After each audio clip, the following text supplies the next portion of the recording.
Welcome to Cozy Tales Collective. This is a place where I read you a sleepy bedtime story. Tonight I will be reading The Secret Garden by Frances Hodgson Burnett. Before we begin, subscribe to this channel for more bedtime stories. Also, press the like button to help this channel grow. Good night and enjoy. Chapter 11. The Nest of the Missel Thrush. For 2 or 3 minutes he stood looking round him, while Mary watched him, and then he began to walk about softly, even more lightly than Mary had walked the first time she had found herself inside the 4 walls. His eyes seemed to be taking in everything. The gray trees with the gray creepers climbing over them and hanging from their branches, the tangle on the walls and among the grass, the evergreen alcoves with the stone seats and tall flower urns standing in them. "I never thought I'd see this place," he said at last in a whisper. "Did you know about it?" asked Mary. She had spoken aloud, and he made a sign to her. "We must talk low," he said, "or someone'll hear us and wonder what's to do in here." "Oh, I forgot," said Mary, feeling frightened and putting her hand quickly against her mouth. "Did you know about the garden?" she asked again when she had recovered herself. Dickon nodded. "Martha told me there was one, as no one ever went inside," he answered. "Us used to wonder what it was like." He stopped and looked round at the lovely gray tangle about him, and his round eyes looked queerly happy. "Eh, the nests as'll be here come springtime," he said. "It'd be the safest nestin' place in England. No one never comin' near and tangles of trees and roses to build in. I wonder all the birds on the moor don't build here." Mistress Mary put her hand on his arm again without knowing it. "Will there be roses?" she whispered. "Can you tell? I thought perhaps they were all dead."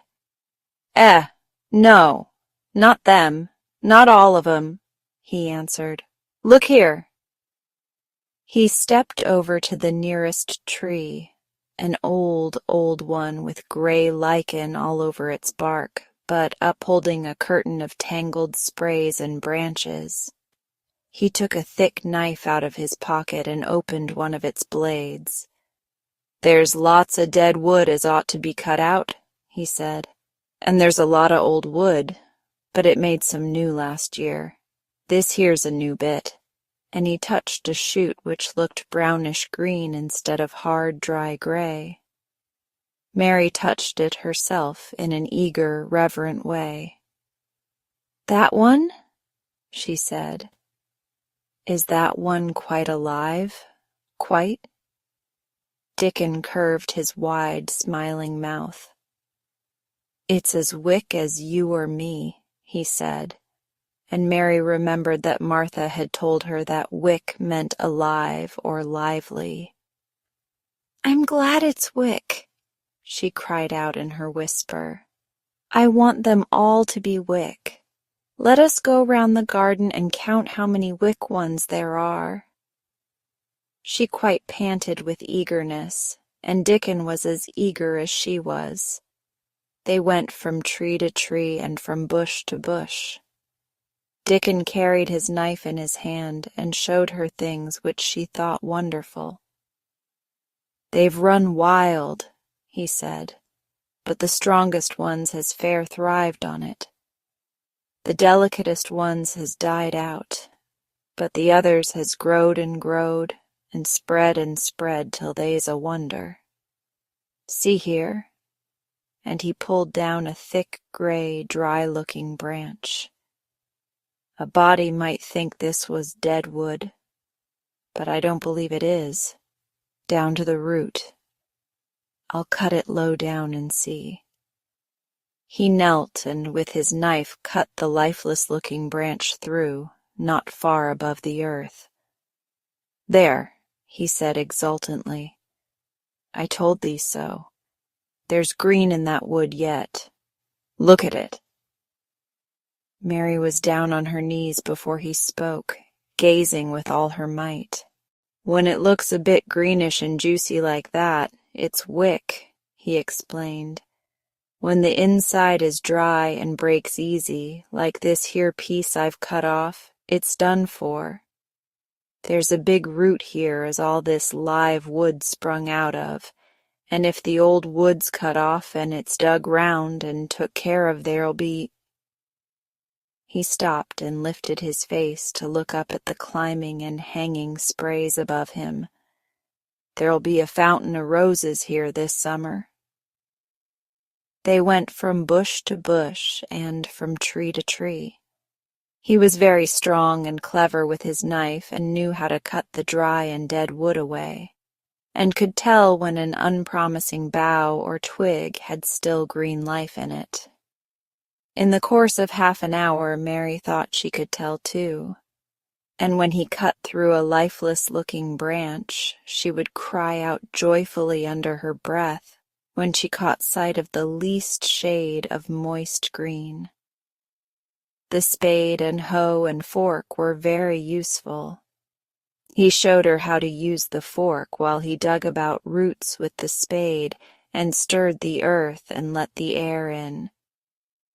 They were working industriously round one of the biggest standard roses when he caught sight of something which made him utter an exclamation of surprise. "Why!" he cried, pointing to the grass a few feet away. "Who did that there?" It was one of Mary's own little clearings round the pale green points. "I did it," said Mary. "Why, I thought tha didn't know nothin' about gardenin'," he exclaimed. "I don't," she answered, "but they were so little, and the grass was so thick and strong, and they looked as if they had no room to breathe. So I made a place for them. I don't even know what they are." Dickon went and knelt down by them, smiling his wide smile. "That was right," he said. "A gardener couldn't have told thee better. They'll grow now like Jack's beanstalk. They're crocuses and snowdrops, and these here is narcissuses," turning to another patch, "and here's daffydowndillies. They will be a sight." He ran from one clearing to another.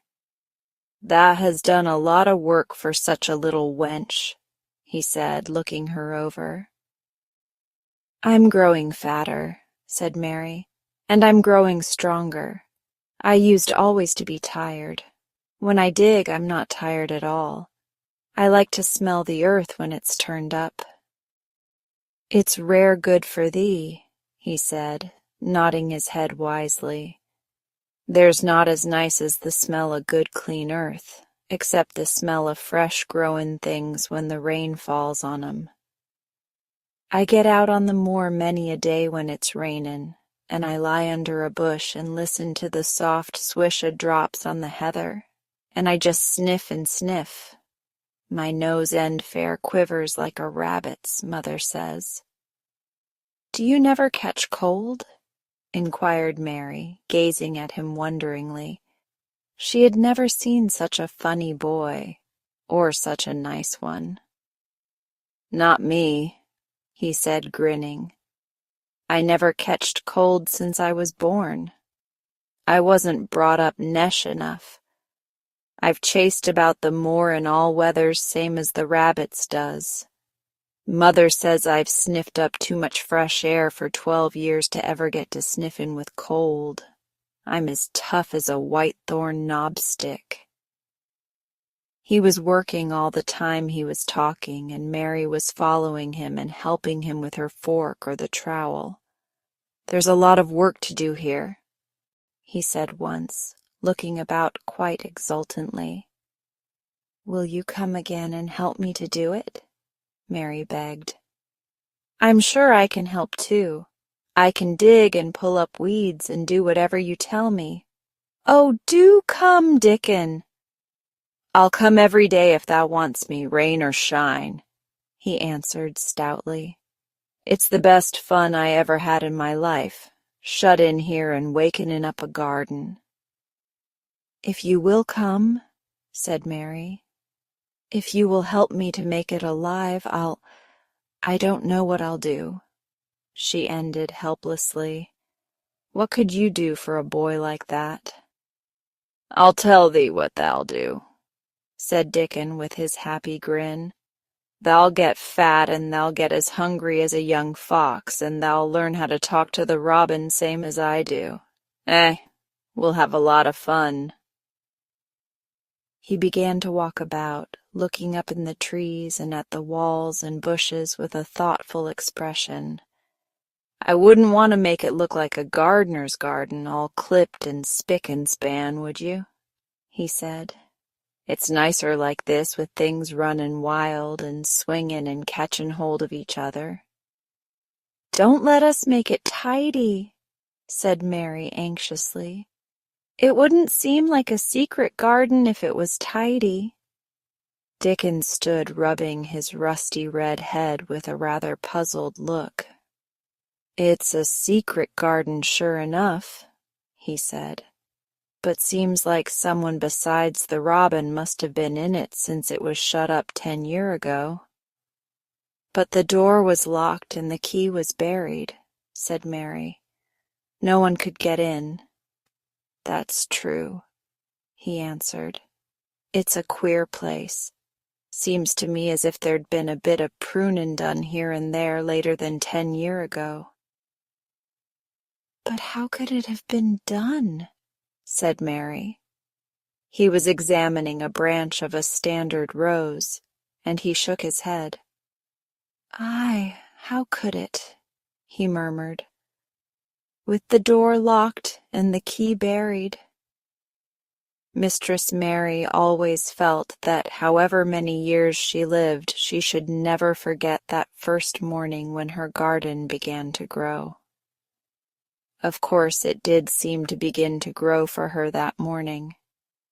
When Dickon began to clear places to plant seeds, she remembered what Basil had sung at her when he wanted to tease her.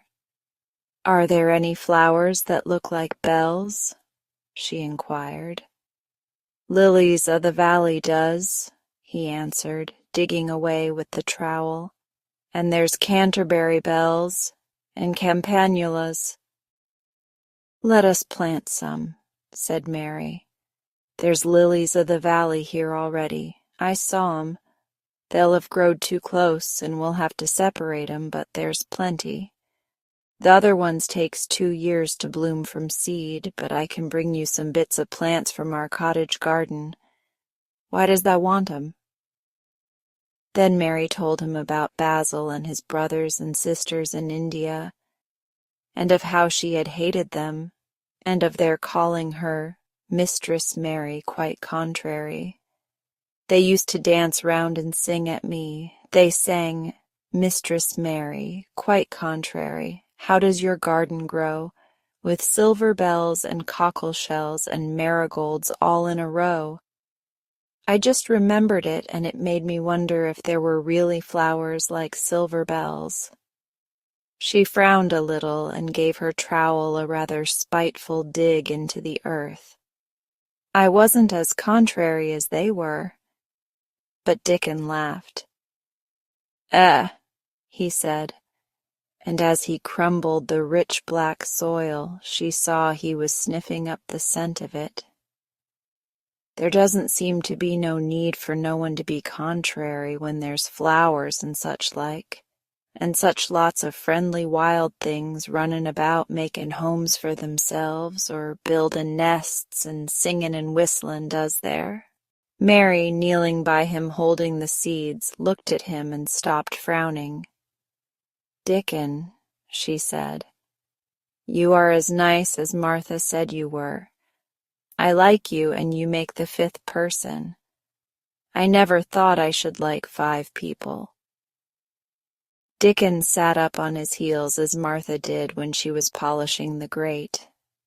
He did look funny and delightful, Mary thought, with his round blue eyes and red cheeks and happy-looking turned-up nose. "Only 5 folk as thou likes," he said. "Who is the other 4? "Your mother and Martha." Mary checked them off on her fingers. "And the Robin and Ben Weatherstaff." Dickon laughed so that he was obliged to stifle the sound by putting his arm over his mouth. "I know thou thinks I'm a queer lad," he said, "but I think thou art the queerest little lass I ever saw." Then Mary did a strange thing. She leaned forward and asked him a question she had never dreamed of asking anyone before.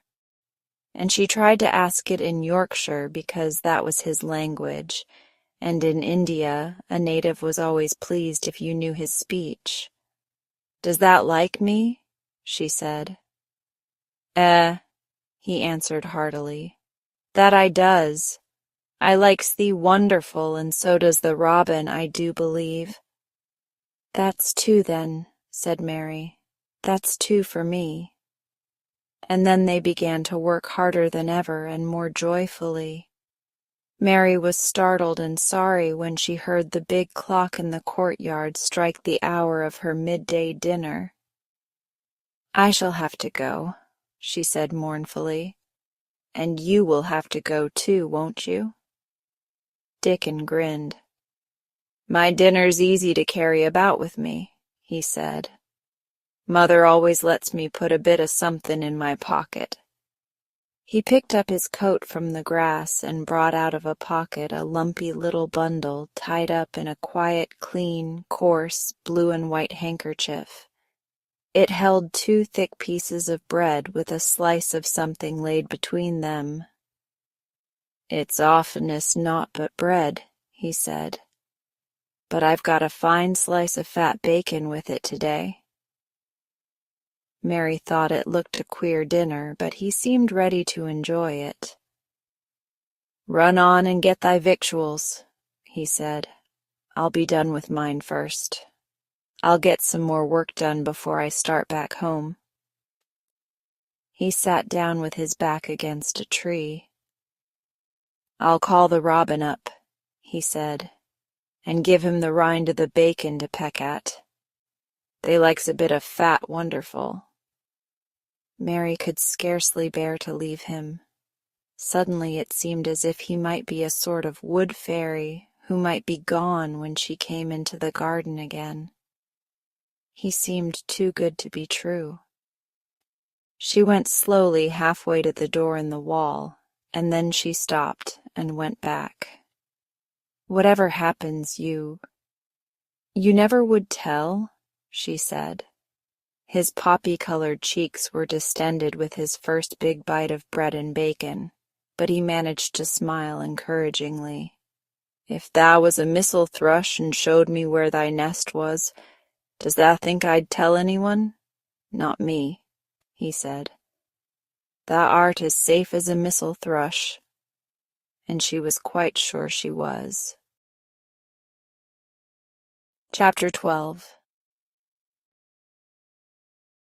Might I have a bit of earth? Mary ran so fast that she was rather out of breath when she reached her room. Her hair was ruffled on her forehead, and her cheeks were bright pink. Her dinner was waiting on the table, and Martha was waiting near it. "That's a bit late," she said. "Where has thou been?" "I've seen Dickon," said Mary. "I've seen Dickon." "I knew he'd come," said Martha exultantly. "How does thou like him?" I think he's beautiful," said Mary in a determined voice. Martha looked rather taken aback, but she looked pleased too. "Well," she said, "he's the best lad as ever was born, but us never thought he was handsome. His nose turns up too much." "I like it to turn up," said Mary. "And his eyes is so round," said Martha, a trifle doubtful, "though they're a nice color." "I like them round," said Mary, "and they are exactly the color of the sky over the moor." Martha beamed with satisfaction. "Mother says he made 'em that color with always looking up at the birds and the clouds. But he has got a big mouth, hasn't he now?" "I love his big mouth," said Mary obstinately. "I wish mine were just like it." Martha chuckled delightedly. "It'd look rare and funny in thy bit of a face," she said. "But I knowed it would be that way when thou saw him. How did thou like the seeds and the garden tools?" "How did you know he brought them?" asked Mary. I never thought of him not bringin' 'em. He'd be sure to bring 'em if they was in Yorkshire. He's such a trusty lad." Mary was afraid that she might begin to ask difficult questions, but she did not. She was very much interested in the seeds and gardening tools, and there was only one moment when Mary was frightened. This was when she began to ask where the flowers were to be planted. "Who did thou ask about it?" she inquired. "I haven't asked anybody yet," said Mary, hesitating. "Well, I wouldn't ask the head gardener. He's too grand, Mr. Roach is." "I've never seen him," said Mary. "I've only seen under gardeners and Ben Weatherstaff." "If I was you, I'd ask Ben Weatherstaff," advised Martha. "He's not half as bad as he looks, for all he's so crabbed. Mr. Craven lets him do what he likes because he was here when Mrs. Craven was alive, and he used to make her laugh. She liked him. Perhaps he'd find you a corner somewhere out of the way." "If it was out of the way and no one wanted it, no one could mind my having it, could they?" Mary said anxiously. "There wouldn't be no reason," answered Martha. "You wouldn't do no harm." Mary ate her dinner as quickly as she could, and when she rose from the table she was going to run to her room to put on her hat again, but Martha stopped her. "I've got something to tell you," she said. "I thought I'd let you eat your dinner first. Mr. Craven came back this morning, and I think he wants to see you." Mary turned quite pale. "Oh," she said. "Why? Why? He didn't want to see me when I came. I heard Pitcher say he didn't." "Well," explained Martha, "Mrs. Medlock says it's because of Mother. She was walking to Thwaite village and she met him. She'd never spoke to him before, but Mrs. Craven had been to our cottage 2 or 3 times. He'd forgot, but Mother hadn't, and she made bold to stop him. I don't know what she said to him about you, but she said something as put him in the mind to see you before he goes away again tomorrow." "Oh," cried Mary. "Is he going away tomorrow? I am so glad." "He's going for a long time. He mayn't come back till autumn or winter. He's going to travel in foreign places. He's always doing it." "Oh, I'm so glad, said Mary thankfully. If he did not come back until winter, or even autumn, there would be time to watch the secret garden come alive. Even if he found out then and took it away from her, she would have had that much at least. When do you think he will want to see—" She did not finish the sentence, because the door opened, and Mrs. Medlock walked in. She had on her best black dress and cap, and her collar was fastened with a large brooch with a picture of a man's face on it. It was a colored photograph of Mr. Medlock, who had died years ago, and she always wore it when she was dressed up. She looked nervous and excited. "Your hair's rough," she said quickly. "Go and brush it. Martha, help her to slip on her best dress. Mr. Craven sent me to bring her to him in his study." All the pink left Mary's cheeks. Her heart began to thump, and she felt herself changing into a stiff, plain, silent child again. She did not even answer Mrs. Medlock, but turned and walked into her bedroom, followed by Martha. She said nothing while her dress was changed and her hair brushed, and after she was quite tidy, she followed Mrs. Medlock down the corridors in silence. What was there for her to say? She was obliged to go and see Mr. Craven, and he would not like her, and she would not like him. She knew what he would think of her. She was taken to a part of the house she had not been into before. At last, Mrs. Medlock knocked at a door, and when someone said, "Come in," they entered the room together. A man was sitting in an armchair before the fire, and Mrs. Medlock spoke to him. "This is Miss Mary, sir," she said. "You can go and leave her here. I will ring for you when I want you to take her away," said Mr. Craven. When she went out and closed the door, Mary could only stand waiting, a plain little thing, twisting her thin hands together. She could see that the man in the chair was not so much a hunchback as a man with high, rather crooked shoulders, and he had black hair streaked with white. He turned his head over his high shoulders and spoke to her. "Come here," he said. Mary went to him. He was not ugly. His face would have been handsome if it had not been so miserable. He looked as if the sight of her worried and fretted him, and as if he did not know what in the world to do with her. "Are you well?" he asked. "Yes," answered Mary. "Do they take good care of you?" "Yes." He rubbed his forehead fretfully as he looked her over. "You are very thin," he said. "I am getting fatter," Mary answered in what she knew was her stiffest way. What an unhappy face he had. His black eyes seemed as if they scarcely saw her, as if they were seeing something else, and he could hardly keep his thoughts upon her. "I forgot you," he said. "How could I remember you? I intended to send you a governess or a nurse or someone of that sort, but I forgot." "Please," began Mary, "please," and then the lump in her throat choked her. "What do you want to say?" he inquired.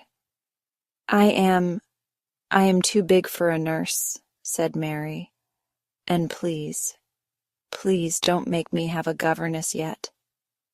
He rubbed his forehead again and stared at her. "That was what the Sowerby woman said," he muttered absent-mindedly. Then Mary gathered a scrap of courage. Is she Martha's mother?" she stammered. "Yes, I think so," he replied. "She knows about children," said Mary. "She has 12. She knows." He seemed to rouse himself. "What do you want to do?" "I want to play out of doors," Mary answered, hoping that her voice did not tremble. "I never liked it in India. It makes me hungry here, and I am getting fatter." He was watching her. "Mrs. Sowerby said it would do you good." "Perhaps it will," he said. "She thought you had better get stronger before you had a governess." "It makes me feel strong when I play and the wind comes over the moor," argued Mary. "Where do you play?" he asked next. Everywhere, gasped Mary. Martha's mother sent me a skipping rope. I skip and run, and I look about to see if things are beginning to stick up out of the earth. I don't do any harm. Don't look so frightened, he said in a worried voice. You could not do any harm, a child like you. You may do what you like. Mary put her hand up to her throat because she was afraid he might see the excited lump which she felt jump into it. She came a step nearer to him. May I? She said tremulously. Her anxious little face seemed to worry him more than ever. Don't look so frightened, he exclaimed. Of course you may. I am your guardian, though I am a poor one for any child. I cannot give you time or attention.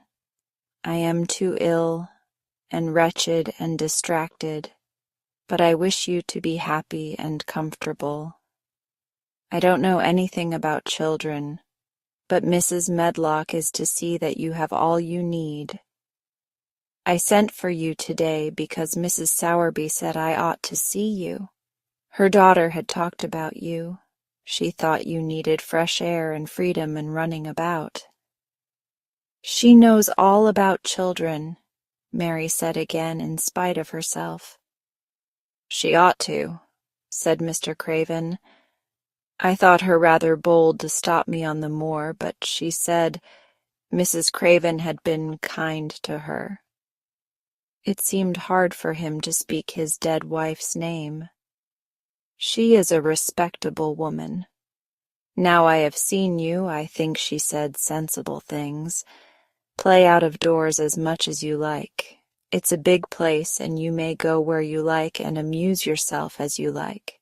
Is there anything you want? As if a sudden thought had struck him. Do you want toys, books, dolls? Might I, quavered Mary, might I have a bit of earth? In her eagerness, she did not realize how queer the words would sound, and that they were not the ones she had meant to say. Mr. Craven looked quite startled. Earth, he repeated. What do you mean? To plant seeds in, to make things grow, to see them come alive, Mary faltered. He gazed at her a moment and then passed his hand quickly over his eyes. Do you care about gardens so much? He said slowly. I didn't know about them in India, said Mary. I was always ill and tired, and it was too hot. I sometimes made little beds in the sand and stuck flowers in them, but here it is different. Mr. Craven got up and began to walk slowly across the room. A bit of earth, he said to himself, and Mary thought that somehow she must have reminded him of something. When he stopped and spoke to her, his dark eyes looked almost soft and kind. You can have as much earth as you want, he said. You remind me of someone else who loved the earth and things that grow. When you see a bit of earth you want, with something like a smile, take it, child, and make it come alive. May I take it from anywhere, if it's not wanted? Anywhere, he answered. There, you must go now. I am tired. He touched the bell to call Mrs. Medlock. Goodbye, I shall be away all summer. Mrs. Medlock came so quickly that Mary thought she must have been waiting in the corridor. Mrs. Medlock, Mr. Craven said to her, now I have seen the child, I understand what Mrs. Sowerby meant. She must be less delicate before she begins lessons. Give her simple, healthy food. Let her run wild in the garden. Don't look after her too much. She needs liberty and fresh air and romping about. Mrs. Sowerby is to come and see her now and then, and she may sometimes go to the cottage." Mrs. Medlock looked pleased. She was relieved to hear that she need not look after Mary too much. She had felt her a tiresome charge, and had indeed seen as little of her as she dared. In addition to this, she was fond of Martha's mother. "Thank you, sir," she said. "Susan Sowerby and me went to school together, and she's as sensible and good-hearted a woman as you'd find in a day's walk. I never had any children myself, and she's had 12, and there never was healthier or better ones. Miss Mary can get no harm from them. I'd always take Susan Sowerby's advice about children myself. She's what you might call healthy-minded, if you understand me." "I understand," Mr. Craven answered. "Take Miss Mary away now, and send Pitcher to me." When Mrs. Medlock left her at the end of her own corridor, Mary flew back to her room. She found Martha waiting there.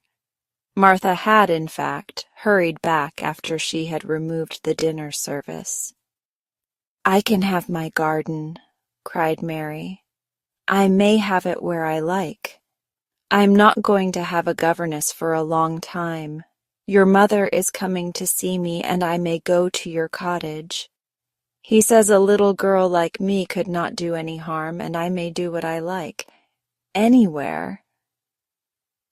"Eh?" said Martha delightedly. "That was nice of him, wasn't it?"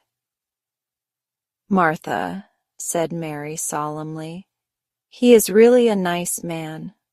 Only his face is so miserable and his forehead is all drawn together." She ran as quickly as she could to the garden. She had been away so much longer than she had thought she should, and she knew Dickon would have to set out early on his 5-mile walk. When she slipped through the door under the ivy, she saw he was not working where she had left him. The gardening tools were laid together under a tree. She ran to them, looking all round the place. But there was no Dickon to be seen. He had gone away, and the secret garden was empty, except for the robin who had just flown across the wall and sat on a standard rose bush watching her. "He's gone," she said woefully. "Oh, was he only a wood fairy?" Something white fastened to the standard rose bush caught her eye. It was a piece of paper. In fact, it was a piece of the letter she had printed for Martha to send to Dickon. It was fastened on the bush with a long thorn, and in a minute she knew Dickon had left it there. There were some roughly printed letters on it and a sort of picture. At first she could not tell what it was. Then she saw it was meant for a nest with a bird sitting on it. Underneath were the printed letters, and they said, "I will come back." Chapter 13. I am Colin. Mary took the picture back to the house when she went to her supper, and she showed it to Martha. "Eh," said Martha with great pride, "I never knew our Dickon was as clever as that there's a picture of a missel thrush on her nest, as large as life and twice as natural." Then Mary knew Dickon had meant the picture to be a message. He had meant that she might be sure he would keep her secret. Her garden was her nest, and she was like a missel thrush. Oh, how she did like that queer, common boy.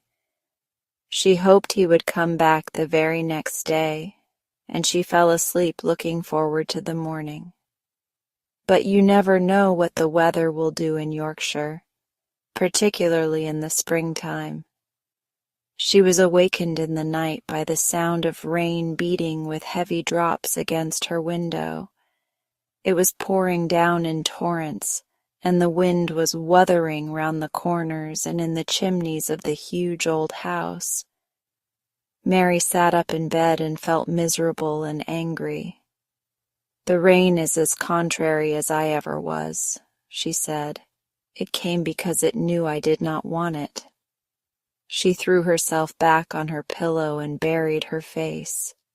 She did not cry, but she lay and hated the sound of the heavily beating rain. She hated the wind and its wuthering. She could not go to sleep again. The mournful sound kept her awake because she felt mournful herself. If she had felt happy, it would probably have lulled her to sleep. How it wuthered and how the big raindrops poured down and beat against the pane. "It sounds just like a person lost on the moor and wandering on and on crying," she said. She had been lying awake, turning from side to side for about an hour, when suddenly something made her sit up in bed and turn her head toward the door, listening. She listened, and she listened. "It isn't the wind now," she said in a loud whisper. "That isn't the wind. It is different.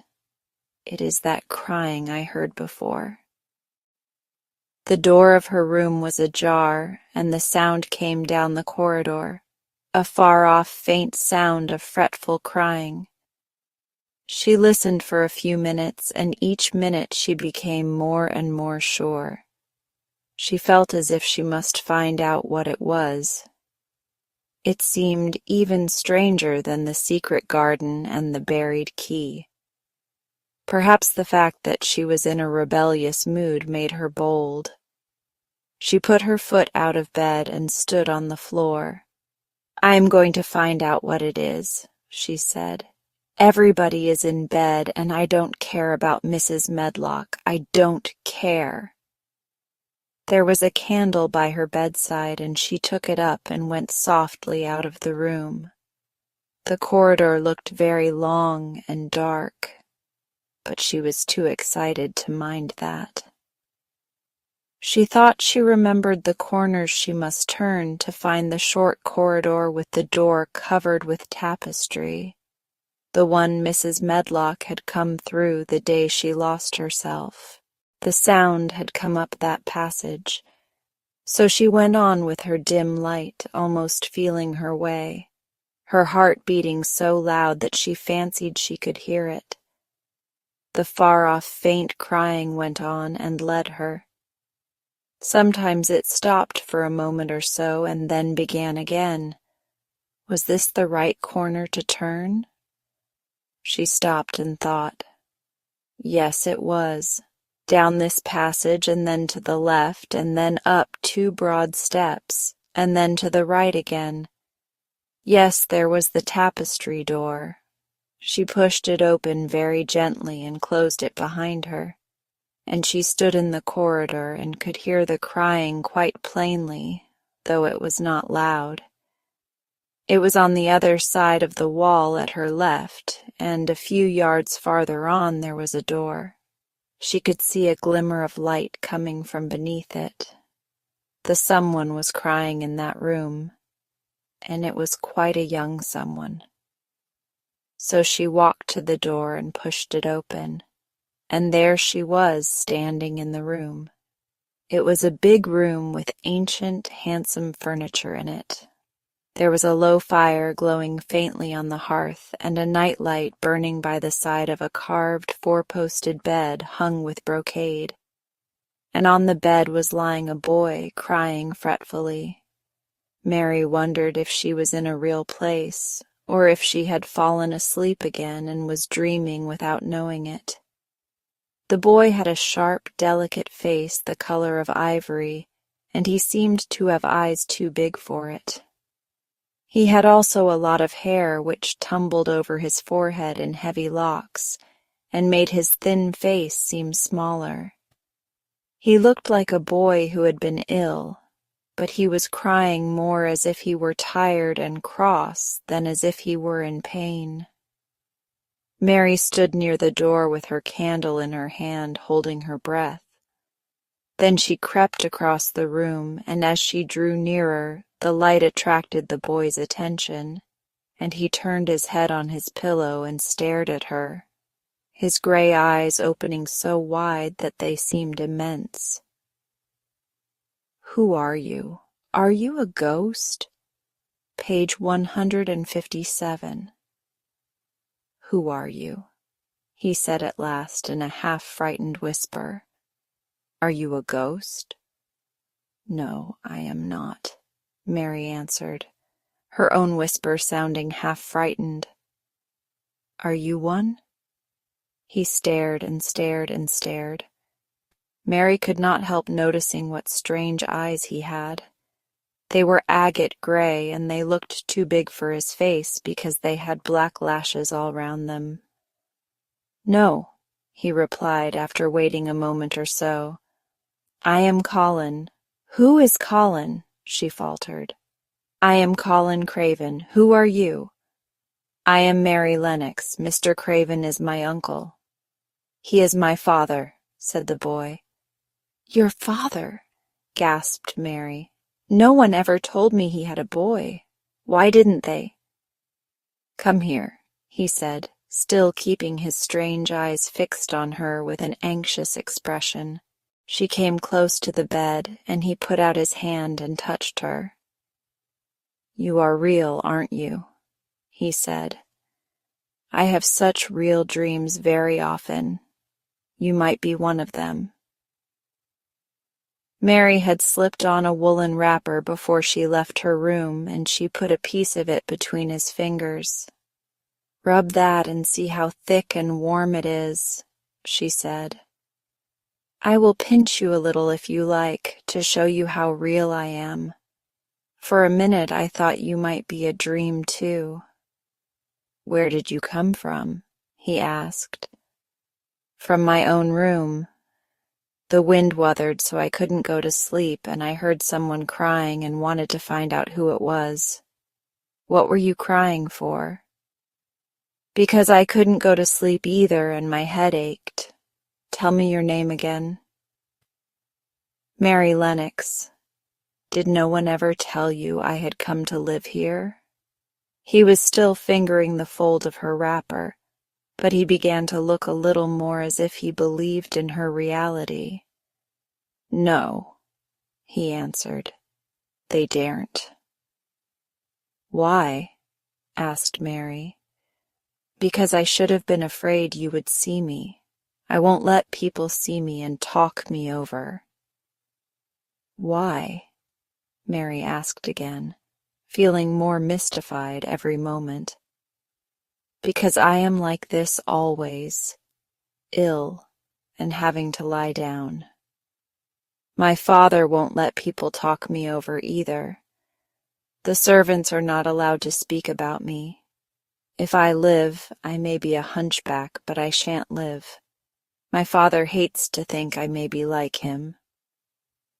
"Oh, what a queer house this is," Mary said. "What a queer house. Everything is a kind of secret. Rooms are locked up and gardens are locked up. And you, have you been locked up?" "No. I stay in this room because I don't want to be moved out of it. It tires me too much."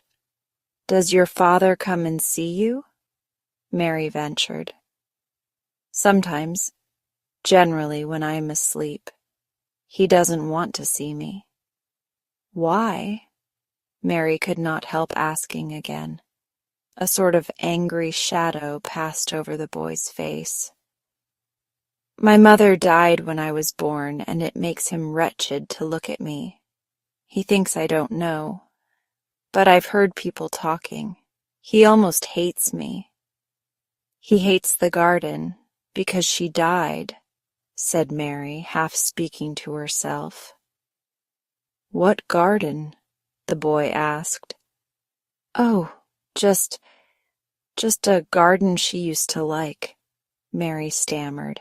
"Have you been here always?" "Nearly always. Sometimes I have been taken to places at the seaside, but I won't stay because people stare at me." I used to wear an iron thing to keep my back straight, but a grand doctor came from London to see me and said it was stupid. He told them to take it off and keep me out in the fresh air. I hate fresh air and I don't want to go out. I didn't when first I came here, said Mary. Why do you keep looking at me like that? Because of the dreams that are so real, he answered rather fretfully. Sometimes when I open my eyes, I don't believe I'm awake. We're both awake, said Mary.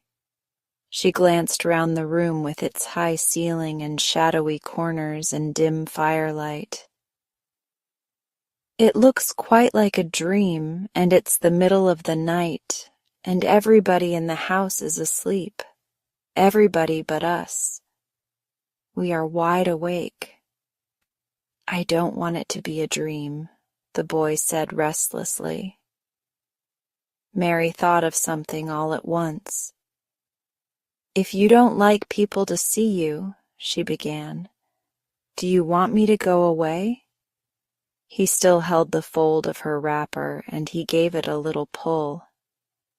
No, he said. I should be sure you were a dream if you went. If you are real, sit down on that big footstool and talk. I want to hear about you. Mary put down her candle on the table near the bed and sat down on the cushioned stool. She did not want to go away at all. She wanted to stay in the mysterious hidden-away room and talk to the mysterious boy. What do you want me to tell you? She said. He wanted to know how long she had been at Misselthwaite. He wanted to know which corridor her room was on. He wanted to know what she had been doing, if she disliked the moor as he disliked it, where she had lived before she came to Yorkshire. She answered all these questions and many more, and he lay back on his pillow and listened. He made her tell him a great deal about India and about her voyage across the ocean. She found out that because he had been an invalid, he had not learned things as other children had. One of his nurses had taught him to read when he was quite little, and he was always reading and looking at pictures and splendid books. Though his father rarely saw him when he was awake, he was given all sorts of wonderful things to amuse himself with. He never seemed to have been amused, however. He could have anything he asked for, and was never made to do anything he did not like to do. Everyone is obliged to do what pleases me, he said indifferently. It makes me ill to be angry. No one believes I shall live to grow up. He said it as if he was so accustomed to the idea that it had ceased to matter to him at all. He seemed to like the sound of Mary's voice. As she went on talking, he listened in a drowsy, interested way. Once or twice she wondered if he were not gradually falling into a doze. But at last he asked a question which opened up a new subject. "How old are you?" he asked. "I am 10, answered Mary, forgetting herself for the moment. "And so are you." "How do you know that?" he demanded in a surprised voice. "Because when you were born, the garden door was locked and the key was buried, and it has been locked for 10 years. Colin half sat up, turning toward her, leaning on his elbows. "What garden door was locked? Who did it? Where was the key buried?" he exclaimed as if he were suddenly very much interested. It was the garden Mr. Craven hates," said Mary nervously. "He locked the door. No one knew where he buried the key." "What sort of a garden is it?" Colin persisted eagerly. "No one has been allowed to go into it for 10 years, was Mary's careful answer. But it was too late to be careful. He was too much like herself. He too had had nothing to think about, and the idea of a hidden garden attracted him as it had attracted her. He asked question after question. Where was it? Had she never looked for the door? Had she never asked the gardeners? They won't talk about it, said Mary. I think they have been told not to answer questions. I would make them, said Colin. Could you? Mary faltered, beginning to feel frightened. If he could make people answer questions, who knew what might happen? Everyone is obliged to please me. I told you that, he said. If I were to live, this place would sometime belong to me. They all know that. I would make them tell me. Mary had not known that she herself had been spoiled, but she could see quite plainly that this mysterious boy had been. He thought that the whole world belonged to him. How peculiar he was, and how coolly he spoke of not living. Do you think you won't live? She asked, partly because she was curious and partly in hope of making him forget the garden. I don't suppose I shall, he answered as indifferently as he had spoken before. Ever since I remember anything, I have heard people say I shan't. At first they thought I was too little to understand, and now they think I don't hear. But I do. My doctor is my father's cousin. He is quite poor, and if I die, he will have all Misselthwaite when my father is dead. I should think he wouldn't want me to live.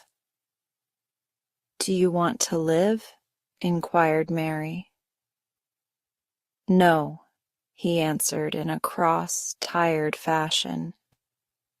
But I don't want to die. When I feel ill, I lie here and think about it until I cry and cry. I have heard you crying 3 times, Mary said, but I did not know who it was. Were you crying about that? She did so want him to forget the garden. I dare say, he answered. Let us talk about something else. Talk about that garden. Don't you want to see it? Yes, answered Mary in quite a low voice. I do, he went on persistently. I don't think I ever really wanted to see anything before, but I want to see that garden. I want the key dug up. I want the door unlocked. I would let them take me there in my chair. That would be getting fresh air. I'm going to make them open the door. He had become quite excited, and his strange eyes began to shine like stars and looked more immense than ever. They have to please me, he said. I will make them take me there, and I will let you go too. Mary's hands clutched each other. Everything would be spoiled, everything. Dickon would never come back. She would never again feel like a missel thrush with a safe hidden nest. Oh, don't do that, she cried out. He stared as if he thought she had gone crazy. Why? He exclaimed. You said you wanted to see it. I do, she answered, almost with a sob in her throat. But if you make them open the door and take you in like that, it will never be a secret again. He leaned still farther forward. A secret, he said. What do you mean? Tell me. Mary's words almost tumbled over one another. You see, she panted. If no one knows but ourselves, if there was a door, hidden somewhere under the ivy, if there was, and we could find it, and if we could slip through it together and shut it behind us and no one knew anyone was inside and we called it our garden and pretended that... that we were missel thrushes and it was our nest, and if we played there almost every day and dug and planted seeds and made it all come alive. Is it dead? He interrupted her. It soon will be if no one cares for it, she went on. The bulbs will live, but the roses... He stopped her again, as excited as she was herself. What are bulbs? He put in quickly. They are daffodils and lilies and snowdrops. They are working in the earth now, pushing up pale green points because the spring is coming. Is the spring coming? He said. What is it like? You don't see it in rooms if you are ill. It is the sun shining on the rain and the rain falling on the sunshine, and things pushing up and working under the earth, said Mary. If the garden was a secret and we could get into it, we could watch the things grow bigger every day and see how many roses are alive. Don't you see? Oh, don't you see how much nicer it would be if it was a secret? He dropped back on his pillow and lay there with an odd expression on his face. I never had a secret, he said, except that one about not living to grow up. They don't know I know that, so it is a sort of secret. But I like this kind better. If you won't make them take you to the garden, pleaded Mary, perhaps... I feel almost sure I can find out how to get in sometime. And then, if the doctor wants you to go out in your chair, and if you can always do what you want to do, perhaps we might find some boy who would push you, and we could go alone, and it would always be a secret garden. I should like that, he said very slowly, his eyes looking dreamy. I should like that. I should not mind fresh air in a secret garden. Mary began to recover her breath and feel safer because the idea of keeping the secret seemed to please him. She felt almost sure that if she kept on talking and could make him see the garden in his mind as she had seen it, he would like it so much that he could not bear to think that everybody might tramp into it when they chose. I'll tell you what I think it would be like if we could go into it, she said. It has been shut up so long things have grown into a tangle, perhaps. He lay quite still and listened while she went on talking about the roses which might have clambered from tree to tree and hung down, about the many birds which might have built their nests there because it was so safe. And then she told him about the robin and Ben Weatherstaff. And there was so much to tell about the robin, and it was so easy and safe to talk about it that she ceased to feel afraid. The robin pleased him so much that he smiled until he looked almost beautiful, and at first Mary had thought that he was even plainer than herself, with his big eyes and heavy locks of hair. I did not know birds could be like that, he said. But if you stay in a room, you never see things. What a lot of things you know. I feel as if you had been inside that garden. She did not know what to say, so she did not say anything. He evidently did not expect an answer, and the next moment he gave her a surprise. I am going to let you look at something, he said. Do you see that rose-colored silk curtain hanging on the wall over the mantelpiece? Mary had not noticed it before, but she looked up and saw it. It was a curtain of soft silk hanging over what seemed to be some picture. Yes, she answered. There is a cord hanging from it, said Colin. Go and pull it. Mary got up, much mystified, and found the cord. When she pulled it, the silk curtain ran back on rings, and when it ran back, it uncovered a picture. It was the picture of a girl with a laughing face. She had bright hair tied up with a blue ribbon, and her gay, lovely eyes were exactly like Colin's unhappy ones, agate gray, and looking twice as big as they really were because of the black lashes all round them. "She is my mother," said Colin complainingly. "I don't see why she died. Sometimes I hate her for doing it." "How queer," said Mary.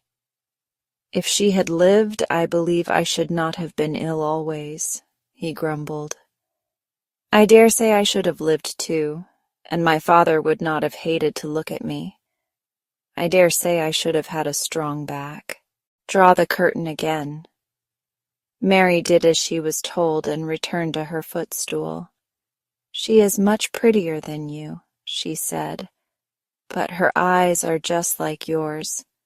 At least they are the same shape and color. Why is the curtain drawn over her?" He moved uncomfortably. "I made them do it," he said. "Sometimes I don't like to see her looking at me. She smiles too much when I am ill and miserable. Besides, she is mine, and I don't want everyone to see her." There were a few moments of silence, and then Mary spoke. "What would Mrs. Medlock do if she found out that I had been here?" she inquired. "She would do as I told her to do," he answered. "And I should tell her that I wanted you to come here and talk to me every day. I am glad you came." "So am I," said Mary. "I will come as often as I can, but—" She hesitated. "I shall have to look every day for the garden door." "Yes, you must," said Colin, "and you can tell me about it afterward."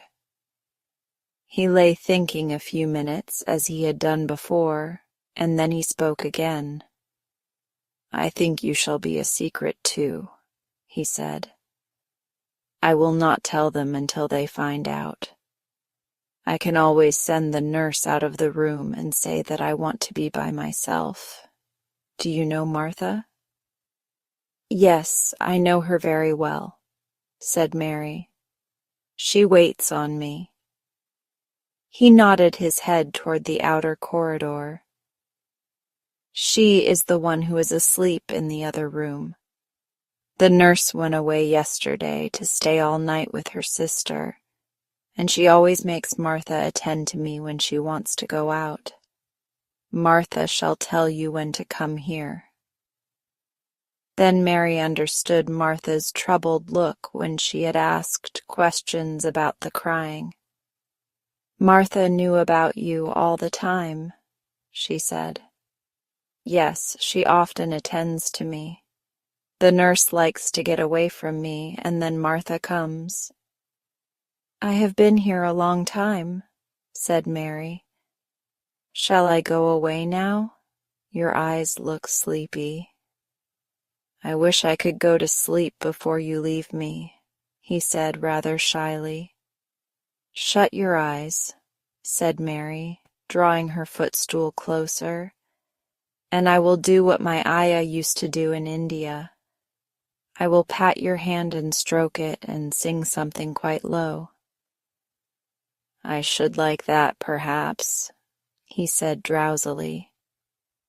Somehow she was sorry for him and did not want him to lie awake. So she leaned against the bed and began to stroke and pat his hand and sing a very low little chanting song in Hindustani.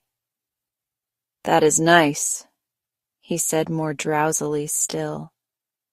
And she went on chanting and stroking, but when she looked at him again, his black lashes were lying close against his cheeks, for his eyes were shut and he was fast asleep. So she got up softly, took her candle, and crept away without making a sound.